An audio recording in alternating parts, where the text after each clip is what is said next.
সপ্তাহে আলোচনা করেছিলাম যে পৃথিবীর মধ্যে যখন পাপাচার বেড়ে যাবে, পৃথিবীর মধ্যে যখন আল্লাহ তাআলার অবাধ্যতা বেড়ে যাবে, আল্লাহ তাআলার নাফরমানি বেড়ে যাবে, আল্লাহ তাআলাকে ডাকনে ওয়ালা মানুষ খুঁজে পাওয়া যাবে না, তখন পৃথিবীর মধ্যে কিয়ামত শুরু হয়ে যাবে। কিয়ামত হওয়ার আগে কিয়ামতের কিছু কিছু আলামত আল্লাহ রাসূল বলেছেন।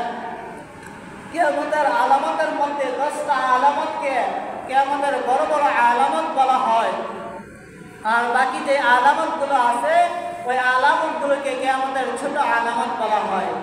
এই নিয়ে সংক্ষিপ্তভাবে কিছু আলোচনা করা হয়েছিল।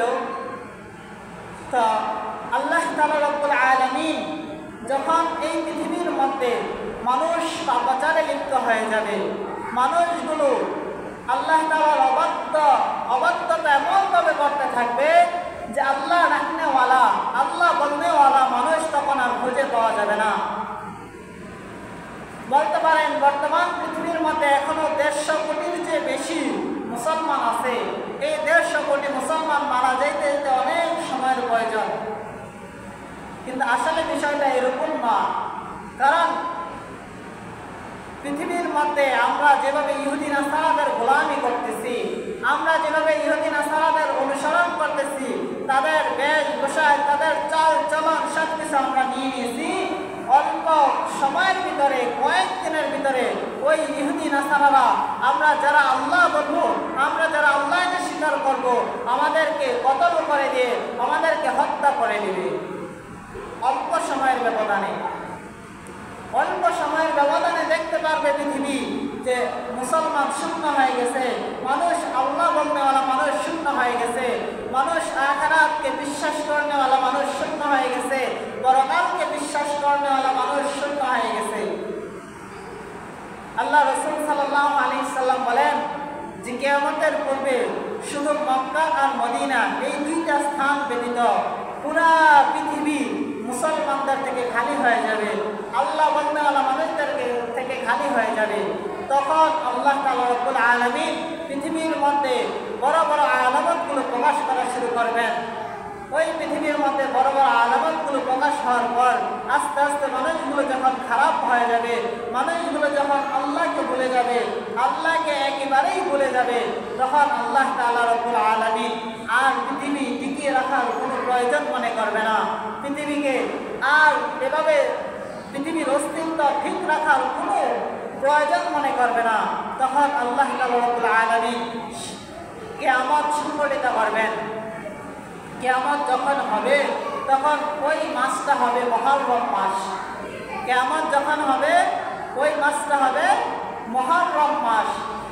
ওই দিনটা হবে শুক্রবার দিন, মুহররম মাস, এবং ওই দিনটা হবে শুক্রবার দিন, এবং সময়টা হবে আসরের পরে।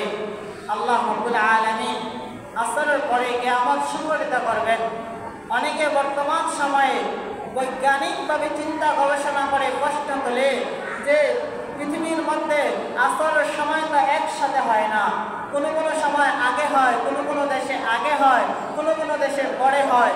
তো আল্লাহ রাসূল যে বললেন যে কিয়ামত সংঘটিত হবে আসরের পরে, তো কোন দেশের আসরের পরে কিয়ামত সংঘটিত হবে? আমাদের একটা জিনিস, ভৌগোলিক অবস্থার কারণে পৃথিবীর মধ্যে সন্ধ্যা অনেক দেশে আগে হয়, আবার অনেক দেশে এসে পরে হয়। ফজর ওয়াক্ত মানে সুবহে সাদেক সকাল এক দেশে আগে হয়, এক দেশে আরো পরে হয়। ওই ভৌগোলিক অবস্থার কারণে অনেকেই প্রশ্ন তোলে যে কিয়ামত কোন দেশের আসরের পর হবে বা কখন কিয়ামত শুরু হবে। অনেকের তো আসরের পর হয়ে যাবে, অনেকের তো আবার মাগরিবের পর হয়ে যাবে। না, এরকম নয় বিষয়টা।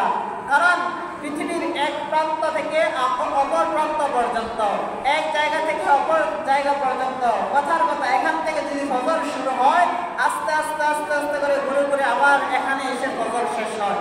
এভাবে পৃথিবীটা কিন্তু ঘুরে, বা পৃথিবীর সময়টা ঘুরে ব্যবধানে ঘুরে ঘুরে আসে। তো যেখানে আগে আসর ওয়াক্ত শুরু হবে ওইখান থেকে কিয়ামত শুরু হয়ে যাবে, আর যেখানে আস্তে আস্তে ঘুরে ঘুরে কিয়ামত আসরের সময় ঘুরতে থাকবে, ওই কিয়ামতের অবস্থাটাও সেখান থেকে ঘুরতে থাকবে। ওই বিজ্ঞানিক গবেষণার পরিপ্রেক্ষিতে বর্তমান সময়ে কিছু মানুষ যারা প্রশ্ন করে যে আমরা ঈদ একদিনেই করব। সৌদি আরব যেদিন ঈদ করে বাংলাদেশেরও অনেক মানুষ সেদিন ঈদ করে ফেলে।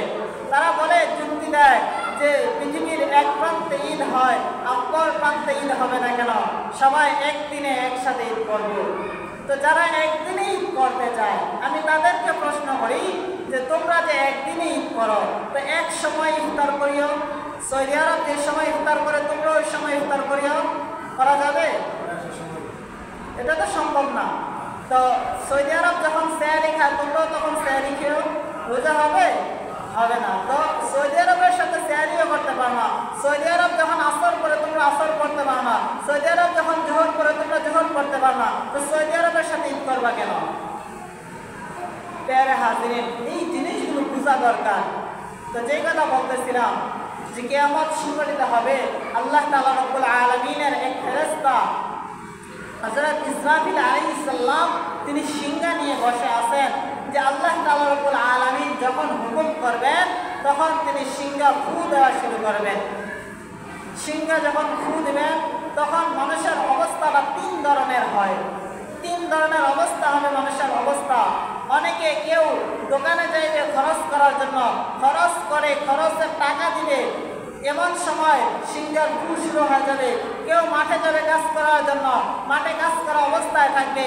কেউ ক্ষেত খামারে যাবে, কেউ দোকান ঘাটে যাবে, কেউ ব্যবসা বাণিজ্যে যাবে, কেউ চাকরি বাকরিতে থাকবে। এমন এক অবস্থার মধ্যে আসরের পর থেকে এই সিংহার আওয়াজ শুরু হয়ে যাবে, এই সিংহার হুঙ্কার শুরু হয়ে যাবে। তখন মানুষগুলো প্রাথমিক অবস্থায় মানুষগুলো চিন্তা করতে থাকবে যে আওয়াজটা কিসের, এই আওয়াজটা কোথায় থেকে আসছে, এরকম চিন্তা করতে থাকবে। তখনকার মানুষগুলো তো আল্লাহকে চিনবে না, তখনকার মানুষগুলো তো কিয়ামতকে বিশ্বাস করবে না, হাসর নাসরকে বিশ্বাস করবে না, সিংহার ফুকে বিশ্বাস করবে না। তখন তারা ভাবতে থাকবে, বলতে থাকবে যে আওয়াজটা কোথায় থেকে আসছে।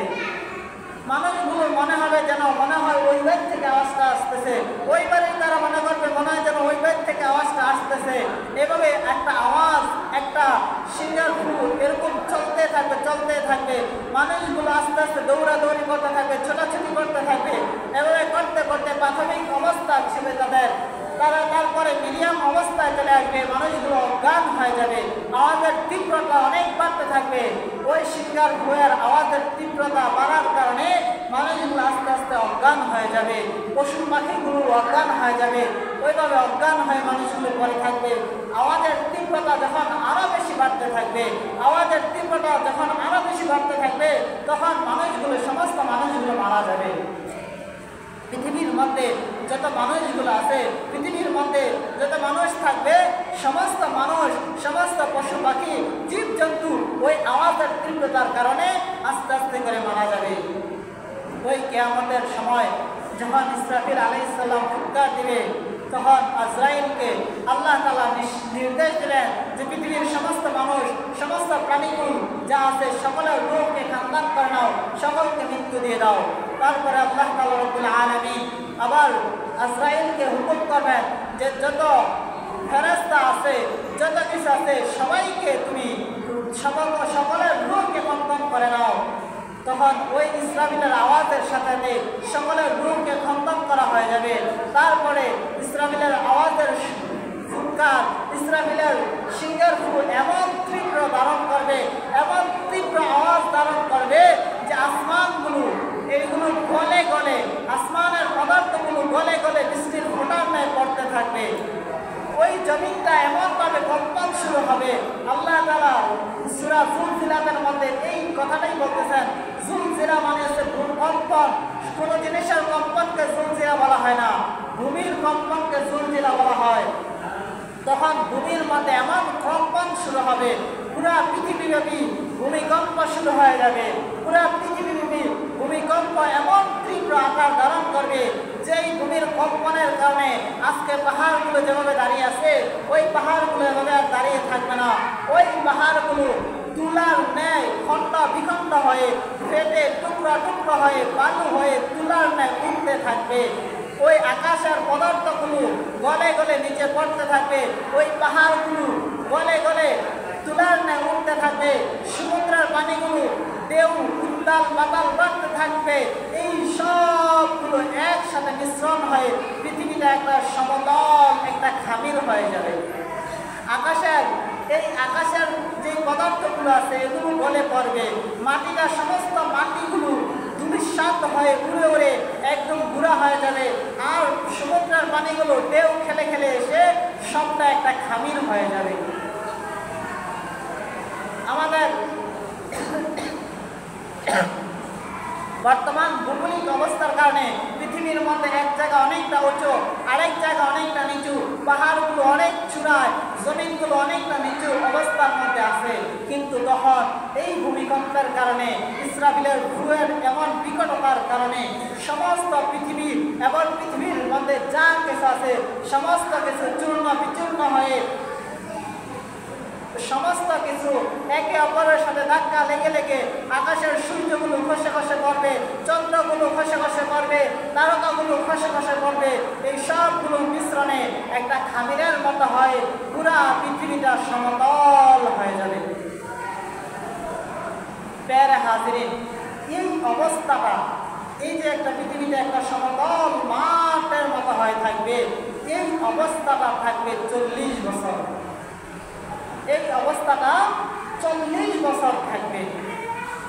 আল্লাহ রাসূল সাল্লাল্লাহু আলাইহি সাল্লাম বলেন যে পৃথিবীর মধ্যে যখন এই অবস্থাটা শুরু হবে, পৃথিবীর মধ্যে যখন এরকম এক অবস্থা থাকবে যে পুরা পৃথিবী সমতল, পুরা পৃথিবী কোনো উঁচা নিচা নাই, কোনো কিছু নাই, সব সমান হয়ে যাবে, তখন আল্লাহ রাসূল সাল্লাল্লাহু আলাইহি সাল্লাম বলেন যে কবরের মধ্যে যত আযাব হইত, কবরের মধ্যে যত আযাব হইতো, বেদিন কাফিরদের যত আযাব হইতো, মুসলমান মুনাফিকদের যত আযাব হইতো, যারা পাপী পাপিষ্ঠ তাদের যত আযাব হইতো, তো ওই অবস্থা হওয়ার পরে তাদের সকলের আযাব বন্ধ হয়ে যাবে, তাদের সকলের কবর আযাব বন্ধ হয়ে যাবে। এতদিন যে আগুনে পড়েছে, এতদিন যে সাপে কামড়েছে, আল্লাহ রাসূল সাল্লাল্লাহু আলাইহি সাল্লাম বলেন মানুষের কবরে এমন 99টা সাপে তাকে দংশন করবে যে একটা সাপ যদি দুনিয়ার মধ্যে শ্বাস নিঃশ্বাস করতো, ওই শ্বাস নিঃশ্বাসের তীব্রতার কারণে, ওই শ্বাস নিঃশ্বাসের বিষাক্ততার কারণে পৃথিবীর জমিনে আর কোনো ফসল ফলাতে উৎপাদন হইত না। এত বিষাক্ত সাপ মানুষকে কামড়াবে। তা আল্লাহ রাসূল বলেন যে এই কবরের সমস্ত আযাবগুলো তখন বন্ধ হয়ে যাবে। তখন ওই কাফের বেদিনেরা, পাপী পাপিষ্ঠরা, তখন ওই আযাব যে তাদের বন্ধ হয়ে গেছে, তাদের আযাব বন্ধ হওয়ার কারণে তাদের মনের মধ্যে, তাদের অন্তরের মধ্যে এমন একটা প্রশান্তি আসবে যে তারা আরামসে একটা ঘুম দেবে। ওই ঘুমে একটানা 40 বছর পর্যন্ত থাকবে, এক সেকেন্ডের জন্য তারা তখন সজাগ হবে না। ওই অবস্থার পরে ওই সময় আল্লাহ রাব্বুল আলামিন বৃষ্টি নাজিল করবেন জমিনের উপরে, জমিনের উপরে ওই 40 বছর বৃষ্টি পড়বে। ওই 40 বছর বৃষ্টি পড়ার পরে ওই 40 বছর বৃষ্টির মধ্যে আল্লাহ তাআলা আদম আলাইহিস সালাম থেকে শুরু করে ওই কিয়ামত পর্যন্ত যত মানুষ দুনিয়ার মধ্যে এসেছিল, যত মানুষ দুনিয়ার মধ্যে আসছিল, সমস্ত মানুষের দেহকে তৈরি করে দিবেন। সমস্ত মানুষের দেহ তখন ওই 40 বছর আল্লাহ তাআলা তৈরি করবেন। ওই 40 বছরে তাদের দেহকে তৈরি করে আল্লাহ তাআলা রব্বুল আলামিন আবার যখন ইসরাফিলকে ফু দিতে শুরু করবেন, ইসরাফিল যখন আবার ফু দেওয়া শুরু করবেন, তখন ওই ইসরাফিলের শিঙ্গাটা যেই ছিদ্রগুলো আছে, একটা আর দুইটা ছিদ্র নয়, আল্লাহ রাসূল বলেন যে ওই ইসরাফিলের শিঙ্গার মধ্যে পৃথিবীর মধ্যে যত মানুষ এসেছিল, আসবে, এখন আছে, পৃথিবীর মধ্যে আল্লাহ তাআলা যত মানুষ সৃষ্টি করেছিল, যত মানুষ ইসরাফিলের শিঙ্গার মধ্যে ততটা ছিদ্র, প্রত্যেকটা ছিদ্র দিয়ে দিয়ে ইসরাফিলের রূহের সাথে সাথে এক একটা রূহ বাইর হবে, এক একটা রূহ বাইর হয়ে জমিনের মধ্যে তাদের দেহের মধ্যে পড়বে। ওইভাবে আল্লাহ রাসূল সাল্লাল্লাহু আলাইহি সাল্লাম বলেন এইভাবে হাশরের ময়দান কায়েম হবে, পুরা পৃথিবীটা একটা তামাম জমিন সৃষ্টি হয়ে যাবে। তখন সূর্যকে আবার সৃষ্টি করা হবে, ওই সূর্যটা বর্তমান সময়ের যে 70 গুণ বেশি তাপ বিশিষ্ট হবে। ওই সূর্যটা মানুষের আধা হাত উপরে চলে আসবে। কিয়ামতের ওই অবস্থায় মানুষগুলোর রূহ যখন তার দেহের মধ্যে আসবে, তখন আল্লাহ রাসূল বলেন যে 2 জন ফেরেশতার মাধ্যমে ওই মানুষগুলোকে হাশরের ময়দানে একসাথে করবে।